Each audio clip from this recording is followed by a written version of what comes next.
gracias a la Universidad Técnica Particular de Loja por esta entrevista y estamos aquí pues para un acto de inauguración o de lanzamiento oficial de este proyecto bibliográfico, la Biblioteca Básica de Autores Ecuatorianos.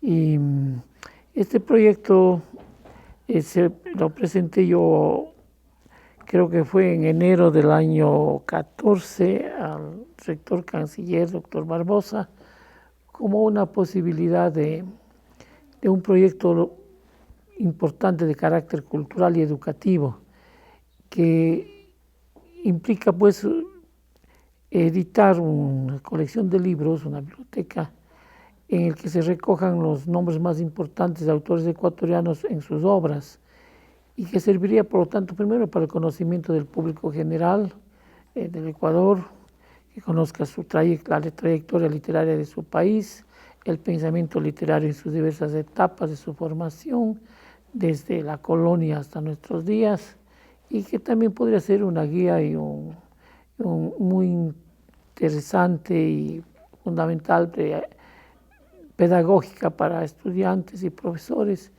de literatura ecuatoriana, en el que encontrarían en esta biblioteca como un instrumento para lectura de textos que fácilmente no se los encuentra, pero que todos estarían reunidos, naturalmente explicados mediante prólogos en los que se evalúe su carácter literario, en fin. El proyecto fue acogido con entusiasmo por el rector y después se fueron adaptando los contenidos, o mejor dicho, porque era primeramente un proyecto mucho más amplio, de más volúmenes. Luego se redujo a lo que es ahora 28 volúmenes, que es más factible, considerando pues la parte también administrativa, económica que implicaba este gran proyecto. Este fue entonces la Universidad Técnica Particular de Loja, con un gran espíritu de apertura para lo nuevo, para las cosas importantes en la cultura, en la educación, en la investigación, que ya es una tradición de esta institución. Lo acogió con entusiasmo y bueno, se me encargó por lo tanto a la dirección como autor de la idea y del proyecto, de ir pues encontrando el equipo de personas que estarían implicadas en este proyecto. Y naturalmente se contó con parte del personal de profesores de la misma universidad que debían participar, como en efecto participaron. Sin embargo, pues hubo que ampliar más ese círculo de colaboradores, principalmente críticos, profesores de literatura, escritores, para que colaboren también con otros prólogos fundamentalmente. Y creo que hay más de 30 personas en definitiva implicados en una u otra forma en ese proyecto. Y hablo pues sobre todo de prologuistas, de doctor Francisco Proaño como coordinador general del proyecto, que ha sido un apoyo, un aporte importantísimo. También el señor Ernesto Proaño Vinuesa, quien ha hecho la diagramación muy agradable de este proyecto, ya haciéndolo como libro. Y luego pues el personal de apoyo también de la Universidad Técnica en lo que tiene que ver con otros aspectos promocionales. Bueno, un proyecto de esta clase, que es un proyecto amplio en cuanto a su visión histórica, era necesario aquí en el Ecuador. La verdad que no es el primero, porque ha habido antecedentes antes, y yo recordaría dos antecedentes. Uno con a finales de la década de los 50, cuando se encargó a Aurelio Espinosa Pol, jesuita, rector de la Universidad Católica de Quito, para que elaborara lo que se llama la Biblioteca Ecuatoriana Mínima, que eran 29 volúmenes de grueso, eran gruesos de 400, 500 páginas, que se publicaron con ocasión de la 11ª Conferencia Interamericana que iba a desarrollarse en Quito, que en definitiva no se llevó a cabo en Quito por problemas políticos internacionales, pero quedó la biblioteca hecha. Y esta fue ya un intento de recopilar desde la colonia hasta, diríamos, comienzos del siglo XX, los textos y autores más fundamentales de la literatura ecuatoriana. Pero en ese entonces, con el criterio que tenía el padre Aurelio Espinosa Poli, en primer lugar no estaban pues sino solamente los que ya habían muerto, y sin embargo pues en el siglo XX quedaban muchos otros escritores fundamentales como los de la década del 30, Jorge Casa, los del grupo de Guayaquil y todo, que no estaban ahí porque simplemente estaban vivos. Entonces nadie quería morirse para tener el honor de estar en la biblioteca. De tal manera que eso por una parte. Y por otro, porque el concepto de literatura que entonces tenían, y para Aurelio Espinosa participaba de aquello, es que el texto literario es mucho de lo que está escrito, y no todo lo que está escrito es literatura. Entonces, por eso en esa colección hay mucho de sociología, mucho de jurisprudencia, mucho de crónica, que en realidad pues son textos escritos que sirven de testimonio más bien, pero no son literatura en verdad. En verdad, pues el texto literario tiene otra intencionalidad estética, ¿no? Y después otro antecedente serían los clásicos Ariel, que dirigió el licenciado Hernán Rodríguez Castelo, que se publicaron por los años 70 aproximadamente, de 100 volúmenes, un aporte importantísimo, que cumplió también su función y que sirvió enormemente, yo creo que durante muchos años, para los estudiantes en general. Y de ahí se quedó, porque diríamos que en estos últimos 40 y tantos años, 45 a 50 años, no existía un nuevo proyecto en el que contemplara no solamente el siglo XIX, la colonia y parte del siglo XX, sino los contemporáneos, digamos, los que todavía estamos ejerciendo la literatura en uno u otro lado, en campo, y entonces esa fue la idea. De tal manera que, por eso que la colección como tal, son 28 tomos, que tiene cuatro grandes series. Uno, La Colonia, que comprende 2 volúmenes, que son los escritores del siglo XVII y XVIII. Segunda serie es del siglo XIX, que comprende 3 volúmenes, ¿no? Tenemos ahí a Juan Montalvo, tenemos allí a Juan León Mera, a González Suárez, a poetas románticos como Dolores Vintimilla de Galindo, Julio Saldumbide, y desde luego a Olmedo como poeta fundamental de la época de la independencia, y hasta pues Remigio Crespo Toral, que sería un escritor que estaría ya a finales del XIX y comienzos del XX. Luego tenemos una tercera serie, que es del siglo XX, que comprende 11 volúmenes, en donde estaría pues mucho más, como usted ve, más amplio, llegan mucho más autores, se escriben muchas más obras, y es evidente porque la literatura ecuatoriana es una especie como de un río que nace como un riachuelo en la colonia. Conforme van los siglos se va engrosando, van acumulando escritores, el acervo literario crece.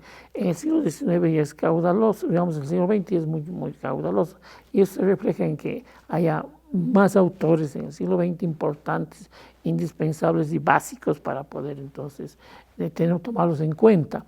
Y luego los contemporáneos, que serían más jóvenes y que serían los escritores que generacionalmente diríamos estaríamos entre los 40 y 50, 60 años ya, y que hemos aportado a las letras nacionales, y que ya estamos pues, en definitiva con una obra realizada. Hoy también de los que están comenzando, aunque para ello pues no todo el que publica un pequeño libro ya debería estar ahí. Primeramente tiene que ejercer el duro oficio de escribir y demostrar realmente que es un escritor que puede sobresalir dentro de su campo. Este sería, pues, los contemporáneos tienen en cambio 12 volúmenes, total se contemplan pues 28 volúmenes, ¿no? Y son 121 autores. Cada uno de estos autores, desde la colonia hasta los contemporáneos, van precedidos de un prólogo que tiene a su vez 4 secciones: una biografía mínima, la obra literaria de ese escritor, la valoración de su obra como tal, es decir, por qué está en esta colección, cuál es el valor específico de su obra, sea como poeta, como narrador, como ensayista o hombre de teatro, dramaturgo, y luego una bibliografía sobre el autor, luego textos escogidos de ese autor, y en algunos volúmenes hay 3 autores, en otros 4 y hasta 5 y a veces 6 autores, porque en realidad pues en 28 volúmenes tenemos que dar cabida a todos, ¿no? Bueno, yo le dije más o menos que la UTP acogió con entusiasmo, con interés este proyecto que implicaba pues movilizar personal, dinero, tiempo, espacio y claro, es tradición que, como usted sabe, esta universidad siempre está abierta a nuevos proyectos y es fecunda en eso, y no solamente pues en este campo nuestro, lo literario, lo cultural, sino pues por lo que puede verse en campos científicos, tecnológicos.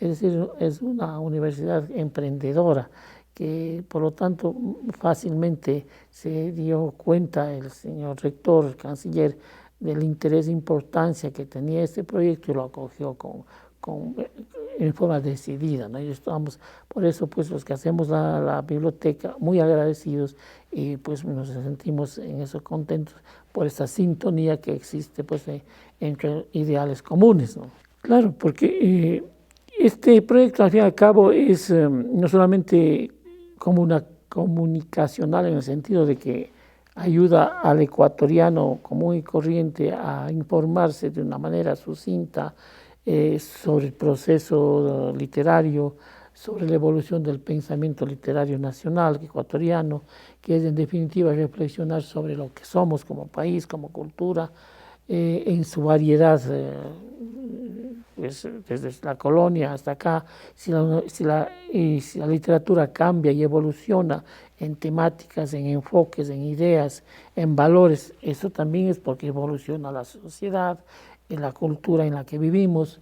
Entonces, en definitiva, eso es un valor interesante, que la biblioteca refleja esa variación, esa evolución de un pensamiento literario que en definitiva es un pensamiento del Ecuador sobre sí mismo, desde que éramos pues parte de un imperio colonial hasta cuando viene pues un ansia de independencia que se refleja, por ejemplo, en Olmedo, en esa búsqueda de encontrar un puesto en la gran cultura del mundo y de América con temas propios, porque Olmedo, al hacer su canto a Junín, lo que hacía es cumplir con ese ideal que ya tenía Andrés Bello, de hacer una literatura de América y para América.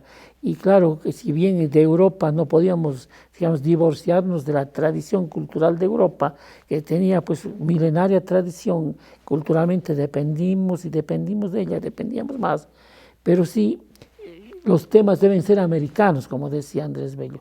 Ya tenemos aquí esta naturaleza tan grandiosa que es la América y que él lo reflejó como Andrés Bello en esa alocución a la poesía, que decía pues que deje la musa, la diosa de la poesía, la culta Europa, la vieja Europa, y venga a esta tierra virgen y grande que refleja la naturaleza magnífica americana. Y otro tema, la historia de los acontecimientos de entonces, que era la lucha por la libertad, por la independencia, y eso lo ejecuta en definitiva Olmedo. Ahí se ve como la literatura imbricada en las circunstancias históricas de su tiempo refleja un pensamiento y unos ideales propios de ese tiempo. Y así en el siglo XIX, ¿no?, que se plantea desde Montalvo, que se plantea desde Juan Leomera, y luego después con Remigio Crespo Toral y Gonzalo Saldumbide, ese ideal de escribir una literatura propia, ecuatoriana, porque no podemos seguir siendo un reflejo de lo europeo. Ese es el gran dilema, cómo podemos hablar y hacer una literatura ecuatoriana. Y claro, digamos, Mera ya planteó este asunto, entonces decía, los sentimientos que expresemos en castellano deben ser los nuestros, ¿no? Es como había un ideal en ese siglo XIX en América Latina que bien, no podemos desprendernos de los esquemas literarios que estén en Europa desde la época clásica, desde los griegos, los latinos. Ahí está la forma de hacer poesía, lo que es un poema, lo que es un drama, lo que es una novela. Los géneros están hechos, pero es como decir, pues, si es que el búcaro es francés, la flor que a ella estalla en ese búcaro debe ser ecuatoriana, ¿no? De estas tierras. Esa era la visión de una literatura más bien que se adapta o quiere adaptar. Y luego, desde el siglo XX, pues viene más bien una reflexión sobre nosotros, un autodescubrimiento de lo que es lo americano, a través el deseo justamente de poner sobre la base importante del pensamiento literario el indígena, el montubio, el hombre criollo, la vida del pueblo, en consonancia pues con todos esos procesos ideológicos que vinieron del nacionalismo, de socialismo, de asumir sobre todo pues los valores más populares. Hoy en día ya dejamos esto atrás y estamos pues, en unas generaciones que todavía estamos buscando una expresión propia, que sería nuestra generación, ya no sería tan joven, pero bueno, hemos caminado ya un poco sobre las letras y sobre cabalgando en este tiempo difícil, pero yo creo que es justamente una vocación más universal, porque si bien, como decía algunos escritores, la única manera de ser universal, y eso es lo que debe un intelectual, un escritor aspirar, es siendo profundamente nativos, es decir, ver lo universal que hay en todos nosotros igual, ¿no? Porque cada hombre lo es uno solo, pero lo es universal como género humano. Bueno, en cada libro usted encuentra, primeramente, van apareciendo los escritores más o menos de acuerdo al proceso histórico, ¿no? Los de la colonia reunidos en 2 volúmenes, uno que más bien sería del siglo XVII y otro volumen del siglo XVIII, ¿no? En la colonia naturalmente no existían mucha literatura y los escritores eran más bien hombres muy cultos, porque la cultura era más o menos una cultura letrada que estaba escrita más bien a la iglesia, al clero, y el escritor laico era más raro, como en el caso de Eugenio Espejo, por ejemplo, ¿no? Pero casi todos, en definitiva, son gente que llegaba a la cultura a través justamente de la iglesia, ¿no? De las universidades, que todas eran pues dogmáticas. Luego, lo que ahí se enfoca a esos escritores, sea de la colonia del siglo XIX al siglo XX, se enfoca a esos escritores primeramente en su vida, en su tiempo y en su obra. Esa obra no puede ser completa, porque si no, pues tendríamos centenares de volúmenes, y no es esa nuestra intención. Usted sabe que esas cosas tan grandes en realidad son imprácticas y se busca una selección. Esa selección ha sido hecha justamente por el equipo que conformamos la dirección y coordinación del proyecto, y también han intervenido los estudiosos que han valorado ese autor y que han escogido textos de ese autor. En unos casos son textos completos si se trata de poemas, ¿no? Si se trata de cuentos o relatos cortos, pueden existir. Pero en caso de las novelas, porque la novela es un género más bien extenso, no puede entrar todo, porque una novela puede tener más de 200, 300 páginas y rebasa pues el límite de 180 páginas que tiene un volumen, en el que entrarán de 3 a 6 autores. Entonces cada autor tiene quizás entre unos 20 y unos 40 páginas. Entonces escoge fragmentos de algunos capítulos de la novela, que a su vez están explicados, valorados en el prólogo. Pues esta colección tiene un aspecto muy interesante, y queremos llegar al mayor número de público, un público muy amplio, y por eso hemos escogido el diario El Comercio de Quito para que distribuya a través de su sistema propio de distribución de periódicos, entonces llega también al público, a la esquina, al kiosco, en fin, el libro, de tal manera que la accesibilidad será fácil, será muy fácil, y a un precio mínimo, ¿no? De $4 o $3.99 como lo han puesto, y de tal manera que con un poco más de $100 tiene toda una biblioteca. Ahora se espera que también otros medios de comunicación masivo, otros periódicos de gran circulación, también se adscriban al proyecto y también lo distribuyan. Comienza el día domingo, este domingo que viene es el día 25 de octubre. Cada 8 días sale un volumen. Si son 28 volúmenes, eso quiere decir que son 7 meses. Bueno, la intencionalidad es esa, ¿no? De que el ecuatoriano común también conozca lo propio, ¿no? Conozca lo propio, consuma también libros nacionales, se difunda la lectura. Es un país en el que casi la lectura es un privilegio, es una cosa más bien de lujo, a pesar de que aquí dicen que cada vez hay menos analfabetos, pero realmente hay muchos analfabetos que son, diríamos, técnicos en el sentido de que si saben leer y escribir nunca llegan al libro, nunca llegan. Y aquí con poco dinero y con accesibilidad y facilidad van a leer, o leen ellos, o leen sus hijos, o lo guardan y algún día lo leerán.